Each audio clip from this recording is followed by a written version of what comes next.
माननीय रक्षा मंत्री जी ने उत्तर प्रदेश के मुख्यमंत्री के रूप में कार्य करते हुए भी और उत्तर प्रदेश सरकार और संगठन के विभिन्न दायित्वों का निर्वहन करते हुए श्री राम जन्मभूमि आंदोलन में उनकी प्रत्यक्ष भूमिका रही है। और इसीलिए आज 500 वर्षों के बाद श्री राम जन्मभूमि पर प्रभु रामलला का विराजमान होना, मंदिर का यह भव्य स्वरूप देख करके वह अत्यंत अभिभूत हैं, आनंद की अनुभूति कर रहे हैं, गौरव की अनुभूति कर रहे हैं। और चूंकि उन्होंने उस आंदोलन में सक्रिय भूमिका का निर्वहन किया, तो स्वाभाविक रूप से आज के इस समारोह में जब प्रतिष्ठा द्वादशी के इस अवसर पर माता अन्नपूर्णा के मंदिर में सनातन धर्म की ध्वजा का आरोहण का कार्य वह कर रहे थे, तो उन्हें मैंने अत्यंत भावुक होते हुए भी देखा है। मैं इस अवसर पर उनकी उपस्थिति के लिए उनका उत्तर प्रदेश सरकार की ओर से और उत्तर प्रदेश के वासियों की ओर से, उत्तर प्रदेश की जनता जनार्दन और सेवी राम भक्तों की ओर से हृदय से अभिनंदन करता हूं। बहन और भाइयों, स्वतंत्र भारत के बाद श्री राम जन्मभूमि आंदोलन के अनेक पड़ाव अयोध्या ने देखे हैं। अयोध्या जिसके नाम से यह एहसास होता है कि यहां कभी युद्ध नहीं हुआ, यानी कोई भी दुश्मन यहां के शौर्य से, यहां के वैभव से, यहां के पराक्रम के सामने कभी टिक नहीं पाया। लेकिन कुछ लोगों ने अपने निहित स्वार्थ से, मजहबी जनून और सत्ता की तुष्टीकरण की उस निकृष्टता में पड़ करके अयोध्या को भी उपद्रव और संघर्ष का एक अड्डा बना दिया था। वही अयोध्या पिछले 11 वर्ष के अंदर देश के यशस्वी प्रधानमंत्री आदरणीय श्री नरेंद्र मोदी जी के यशस्वी नेतृत्व में उन 3 महत्वपूर्ण घटनाओं को कभी विस्मृत नहीं कर सकता। याद करिए, 5 अगस्त 2020 जब पहली बार स्वतंत्र भारत में देश का कोई प्रधानमंत्री स्वयं अयोध्या धाम में पधारे और उन्होंने अपने कर कमलों से 500 वर्षों के कलंक को पूरी तरह समाप्त करते हुए श्री राम जन्मभूमि के लिए मूर्ति भूमि पूजन के कार्यक्रम को संपन्न किया था। दूसरी तिथि जब 22 जनवरी 2024 को, और हिंदू पंचांग के अनुसार कहें तो पौष शुक्ल द्वादशी की वह पवित्र तिथि, जब स्वयं फिर आदरणीय प्रधानमंत्री जी अयोध्या धाम पधारे और उन्होंने श्री राम लला के भव्य मूर्ति की प्राण प्रतिष्ठा के कार्यक्रम को अपने कर कमलों से संपन्न किया।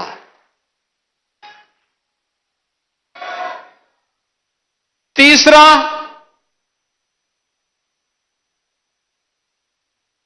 जब अभी 25 नवंबर को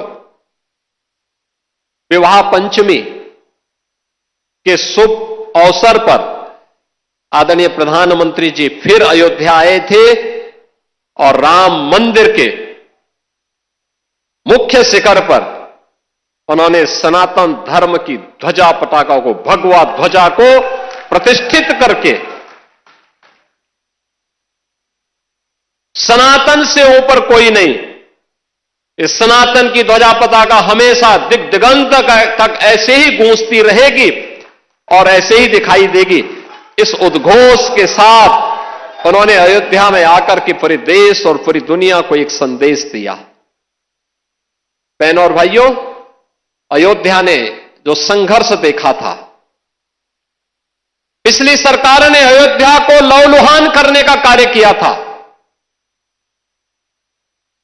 जिस अयोध्या में कभी संघर्ष नहीं होते थे, उस अयोध्या को लहूलुहान करने वाले लोग, उस अयोध्या में जिनके शासन में आतंकी हमले होकर के अयोध्या को लहूलुहान करने का प्रयास हुआ था, लेकिन प्रभु की कृपा और बजरंगबली जहां की रक्षा स्वयं कर रहे हो, वहां तो भूत पिशाच से निकट नहीं आवे महावीर जब।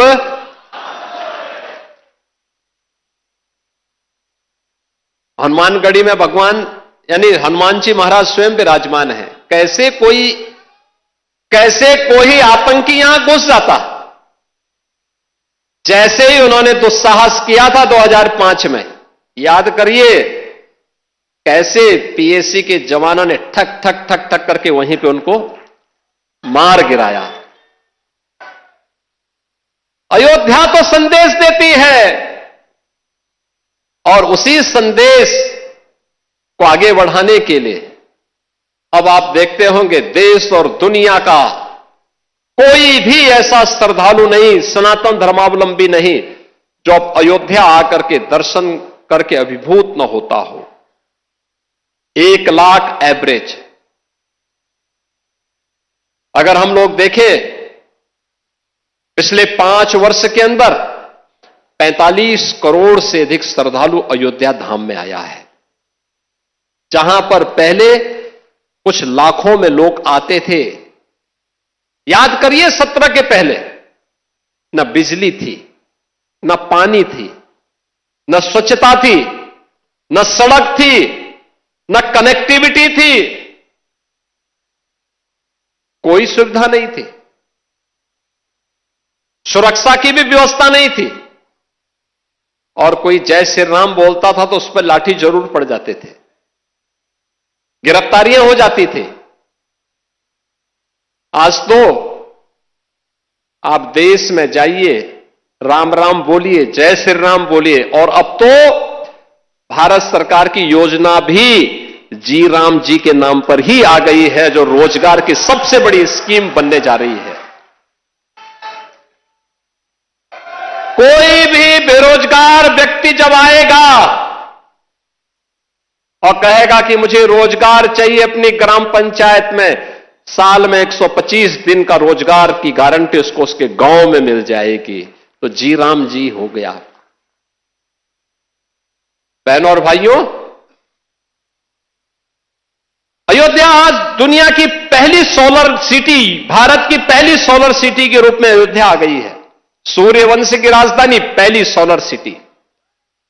अयोध्या में अंतर्राष्ट्रीय एयरपोर्ट महर्षि वाल्मीकि के नाम पर। रेलवे की डबल लाइन के साथ अयोध्या नाम जुड़ गया है।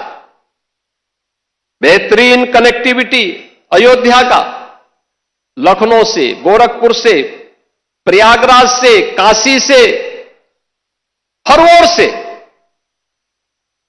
अब अयोध्या में क्या नहीं है। जिस अयोध्या में सिंगल लेन की सड़कें थी, आज चारों ओर से 4 लेन की सड़कें। और कोई भी श्रद्धालु आता है, किसी भी सीजन में आए, आराम से दर्शन करता है, अभिभूत होकर के, मस्त होकर के फिर जाता है, अभिभूत होता है। और हमारी पीढ़ी सचमुच सौभाग्यशाली है। कई पीढ़ियां, 500 वर्षों के इतिहास को जब हम देखते हैं, 500 वर्षों के इतिहास को जब हम देखते हैं, याद करिए 1526 से लेकर के 1528 से लेकर के 1992 तक, और 1992 से लेकर के उसके उपरांत भी अयोध्या में हर 20-25 वर्ष के अंदर कोई ना कोई बड़ा संघर्ष राम भक्त करता था, राम मंदिर को वापस लेने के लिए लगातार संघर्ष करता रहा, कभी बैठा नहीं, रुका नहीं, झुका नहीं। उसने सत्ता की परवाह नहीं की, उसने दमन की परवाह नहीं की, उसने गोलियों और लाठियों की परवाह नहीं की। वह लड़ता रहा और उस संघर्ष का परिणाम हमारे सामने था। और यह आंदोलन सफलता की नई ऊंचाइयों तक तब पहुंचा जब राष्ट्रीय स्वयंसेवक संघ ने नेतृत्व दिया। पूरे पूज्य संतों को एक मंच पर लाने में स्वर्गीय अशोक सिंघल जी ने एक मंच पर लाने में सफलता प्राप्त की। एकदम गुलामी का कलंक मिटा और भव्य राम मंदिर का मार्ग प्रशस्त होता हुआ दिखाई दिया। बहनों और भाइयों, आज उसी प्राण प्रतिष्ठा के 2 वर्ष पूर्ण होने के उपलक्ष्य में आज का इस समारोह यहां पर आयोजित हो रहा है। अयोध्या की इस दिव्यता को, इस भव्यता को अनंत काल तक बनाए रखने के लिए हम सबको, हर सनातन धर्मावलंबी को आगे बढ़ना पड़ेगा। एक साथ अपने जीवन का हिस्सा इसको बनाना पड़ेगा। ये यात्रा की विराम नहीं, ये नई यात्रा की शुरुआत है। विरासत पर गौरव की अनुभूति करते हुए विकास के नित नए प्रतिमान को स्थापित करना, और इसी के लिए प्रधानमंत्री जी ने हर भारतवासियों के सामने विकसित भारत की एक संकल्पना दी है। यह देश जब आजादी के 100 वर्ष पूरा करेगा, हर भारतवासी के सामने एक संकल्प होना चाहिए, और वो संकल्प होना चाहिए कि हमें अपनी विरासत का संरक्षण करते हुए अपने स्तर पर जिस क्षेत्र में हम हैं, जिस फील्ड में हम काम कर रहे हैं, वहां उत्कृष्टतम कार्य करके दिखाना है। अपने देश के लिए, सनातन धर्म की ध्वजा पताका को ऊपर उठाने के लिए हम सबको मिलकर के सामूहिक प्रयास को आगे बढ़ाना पड़ेगा, और यही प्रयास भारत को दुनिया की एक बड़ी ताकत के रूप में स्थापित करेगा। प्राण प्रतिष्ठा द्वादशी के अवसर पर मैं एक बार फिर से सभी राम भक्तों को बधाई देता हूं। आज के समारोह के मुख्य अतिथि माननीय रक्षा मंत्री जी का हृदय से अभिनंदन करता हूं। आप सबके प्रति भी हृदय से अपनी शुभकामनाएं देते हुए प्रभु से यही प्रार्थना करता हूं कि वो आपके जीवन में, कल वर्ष 2026 का पहला दिन है। 2026 अंग्रेजी तिथि का जो वर्ष प्रारंभ हो रहा है, यह पूरा वर्ष आपके जीवन में शुभ और मंगलकारी हो, इस विश्वास के साथ आप सबके प्रति मेरी मंगलमय शुभकामनाएं हैं। धन्यवाद। जय हिंद, जय जय श्री राम।